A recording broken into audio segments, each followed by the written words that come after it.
자, 안녕하세요. 박성필입니다. 저 오늘 두산 에너빌리티 보도록 하겠습니다. 자, 오늘 좀 보시면은 2차 전지들이 좀 급등을 했거든요.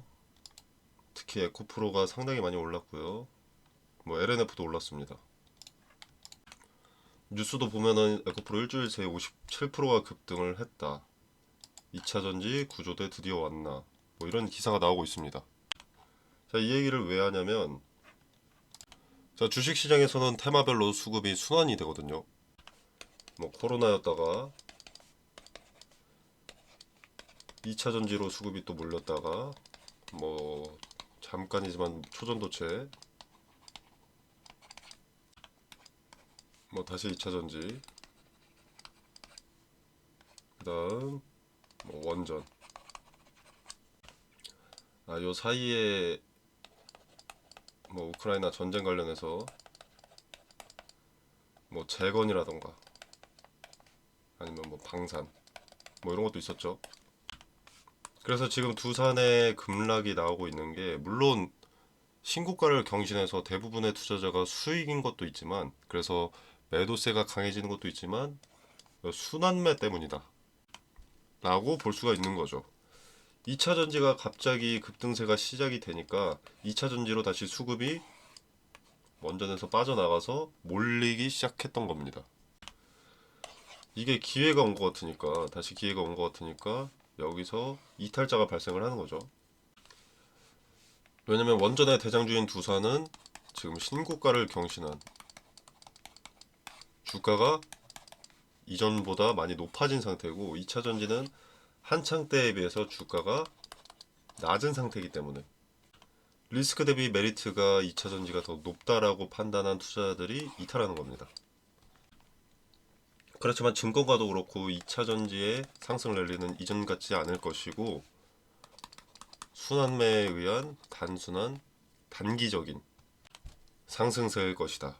이렇게 추측을 하고 있습니다. 그 말은 곧 2차 전지의 수급은 다시 빠지고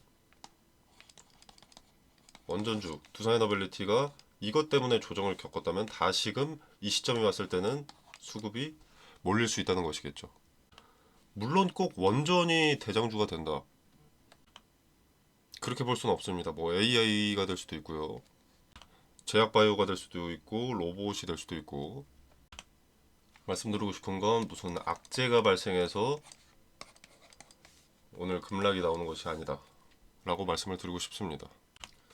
자, 근데 제가 매번 말씀드리는 게 두산에너빌리티는 신고가를 계속 경신해 가면서 리스크가 계속 높아지고 있는 상황이었습니다. 메리트가 높아지면 높아질수록 리스크는 커질 수밖에 없습니다. 언제 떨어져도 절대 이상하지 않습니다. 모든 투자자가 수익권이기 때문에 모든 투자자가 매도를 고려하고 있을 시점입니다. 두산에너빌리티의 적정 가치를 이미 뛰어넘었다. 이런 말이 아닙니다. 두산에너빌리티의 가치는 지금보다도 더 높다고 생각을 합니다. 저는 개인적으로. 근데 우리는 투자 수익을 위해서 종목에 투자를 했습니다. 그렇다면 조정의 가능성이 점점 높아질 때는 일부라도 돈을 챙겨는 놓고 분할 매도로 비중을 축소해서 내 주머니에 돈을 조금이라도 챙겨 놓고 동시에 리스크를 조금이라도 축소시키는 게 현명한 투자라는 겁니다. 자, 그러다 10만 원, 20만 원 가면 어쩌려고 그런 말을 하느냐? 물론 갈 수도 있습니다. 당연히 가능성은 있죠. 근데 조정 없이 가면 그건 작전주입니다. 조정이 반드시 동반될 수밖에 없어요. 이건 답이 정해져 있는 상식입니다. 자, 개미라고 하죠. 개인 투자자. 개인 투자자라는 주체는 세력에게 도구입니다. 도구. 저점에는 개미를 털어내고 물량을 확보하기 위해서 털고 갑니다. 그리고 주가를 올릴 때는 자신들의 자금을 조금이라도 덜 들게 하기 위하여 높은 주가를 보여주고 장대 양봉을 보여줘서 개미를 꼬시기 마련이고요. 그리고 고점에서 엑시트하는 물량을 받아줘야만 거래가 체결되기 때문에 끝이 없을 것 같은 상승을 보여줍니다. 그래서 세력에게 개미들은 필수 불가결 같은 존재죠. 두산에너빌리티에서는 고점에 매수할 개인들을 모집하는 것, 세력의 목표 주가에 달성하기까지 개인들의 매수를 유도하는 것이기 때문에 리스크를 현재 시점에서는 덜어내는 것이 좋습니다. 자, 우리가 요때 보더라도 요때 신고가를 경신했던 날이거든요. 이전에. 자, 이때 우리가 비중을 축소했다면 이런 자리에서 다시 살 수 있었습니다. 지나고 나서 저점을 특정하는 게 무슨 의미냐라고 하실 수도 있는데 아닙니다. 보시면은 수차례 지지가 수렴되는 것을 목격할 수 있습니다. 그러면 늦어도 요때는 살 수 있었습니다. 이날은. 그러면 7만원의 비중을 축소하고, 그리고 근거가 확실했던 59,000원대, 이때 비중을 더해서 지금 새롭게 신고가를 경신한 83,000원, 이때 또 비중을 축소할 수 있었던 거죠. 두산이 점점 주가가 오르면서 냉정하게 객관적으로 리스크가 커진다는 걸 인지하고 납득할 수 있었다면 7만원의 분할 매도, 59,000원의 분할 매수, 8만원대 분할 매도가 가능했던 겁니다. 자, 근거가 확실했던 이때 분할 매수를 하고, 지금 윗자리에서 팔았다면 수익률이 40%가 넘습니다. 이것만. 분할 매도도 마찬가지죠. 신고가를 경신했던 이날 팔지 못했습니다. 만약에. 그리고 여기 지지받고 다시 반등을 했는데 여기서 또 한 번 저항을 받았죠. 두 번 수렴됐습니다. 저항이 신고가라는 특징이 있는 자리에서. 자, 근데 이때도 못 팔지 못했습니다. 자, 그렇게 시간이 지나서 요때 다시 한번 돌파 시도가 있었는데 여기서도 저항됐습니다. 자, 그럼 이때라도 비중을 축소했다면 같은 근거가 나왔습니다. 똑같은 근거 세 차례가 수렴이 됐습니다. 신고가라는 특징이 있는 시점에 리스크가 커진다. 두산의 상승은 요렇게만은 갈 수 없다. 이런 상식을 이해하고 인정할 수만 있었다면 이때 팔고 이때 살 수 있었습니다. 자, 그리고 지금의 상승, 제가 앞전에 말씀드렸을 때 개미라는 주체는 세력에게 도구다. 고점에서 엑시트하는 물량을 받아줘야 되기 때문에 끝이 없을 것 같은 상승을 보여준다라고 말씀을 드렸었는데 지금도 그래 보입니다. 자, 왜냐면 여기는 의미가 상당히 큽니다. 직전 고점이었고 당시에 신고가를 경신했던 자리이기 때문에, 그리고 저항을 돌파한 적이 단 한 번도 없습니다. 자, 그럼 여기를 다시 한번 터치하게 되면은 매도세가 당연히 강해질 수밖에 없거든요. 또 이렇게 될 것 같으니까, 또 저항받고 내려갈 것 같으니까 이 자리에서는 매도세가 강해질 수밖에 없습니다. 그러니까 장대 양봉, 압도적인 매수세로 여기서 저항받지 않고 더 올릴 것이다라는 것을 보여준 거죠. 왜냐? 개인들의 매수를 유도해야 되니까. 개인들의 매수를 유도하는 이유는 뭘까요? 엑시트. 고점에서의 매수를 부추겨야 되니까. 지금 두산에너빌리티에서 가장 중요한 것이 무엇이냐라고 하면은 재료 그런 거 아닙니다. 비중 축소가 제일 중요합니다. 자, 근데 그 비중 축소. 자, 앞전에 뭐 이런 것들 제가 매번 강조드리던 부분이지만 이미 지나갔습니다. 의미 없죠, 이제. 자, 그럼 지금 현 상황에서 비슷한 상황이 연출될 가능성이 높을 텐데 그때는 어떻게 대응을 해야 하느냐가 중요하겠죠. 자, 일단 위에서 또 박스권을 만들 가능성이 높은데 지금 또 신고가 쪽이기 때문에 과거의 데이터가 없습니다. 그죠? 그래서 어느 자리가 수렴 지지인지 수렴 저항인지 확인할 길이 별로 없는데 강력한 저항과 지지가 어디인지는 명확하죠.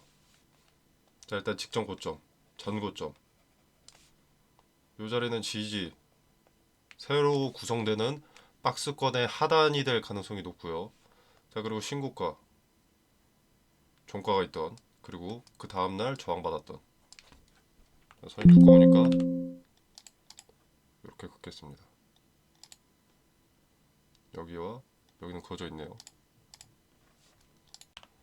자, 좀 색깔을 좀 달리 해보겠습니다. 대충 이렇게 새로 구성될 박스권의 미니멈과 맥시멈이라고 생각이 되고요. 자, 그리고 이날 거래 대금이 상당히 많이 동반이 된 날이고요. 전고점을 돌파했던 날이죠. 자, 이때 종가가 있는 자리. 세력이 돈을 써서 어디까지 올려줄 것이냐, 그것을 설계해 놨던 자리라고 생각을 합니다. 자, 그렇기 때문에 이 자리도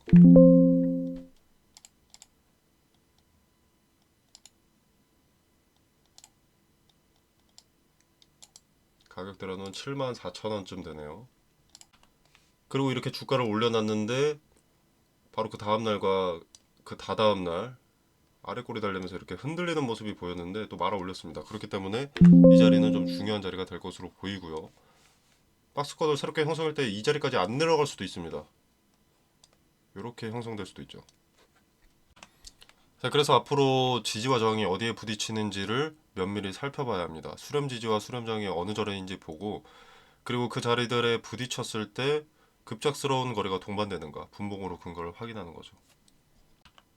얘네가 하루아침에 이렇게 팔아치워서 급락을 만들 게 아니라면요, 이 그림 다시 한번 나올 수밖에 없습니다.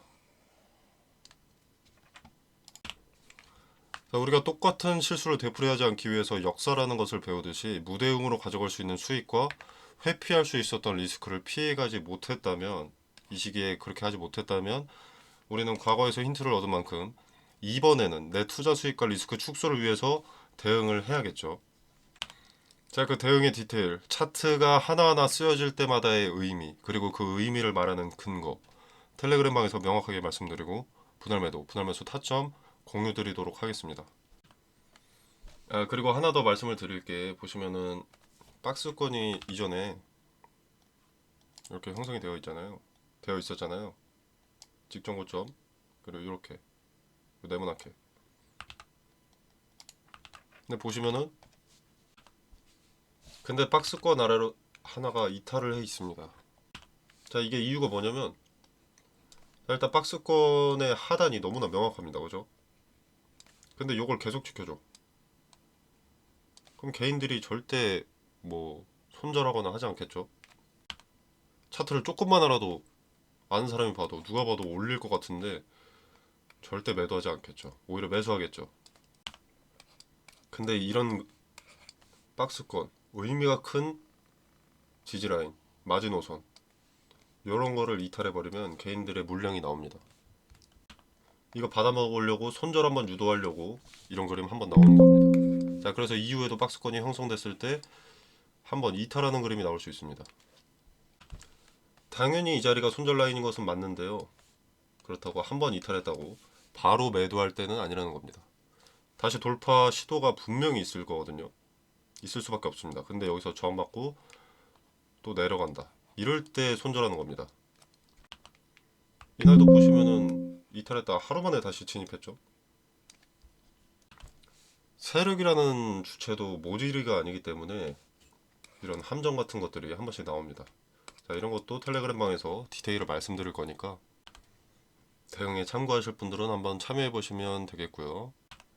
자, 그리고 지금 2차 전지로 수급이 몰린다, 순환매가 돈다라고 말씀을 드렸었는데, 2차 전지 같은 경우에는 현재 물린 사람이 상당히 많습니다. 그죠?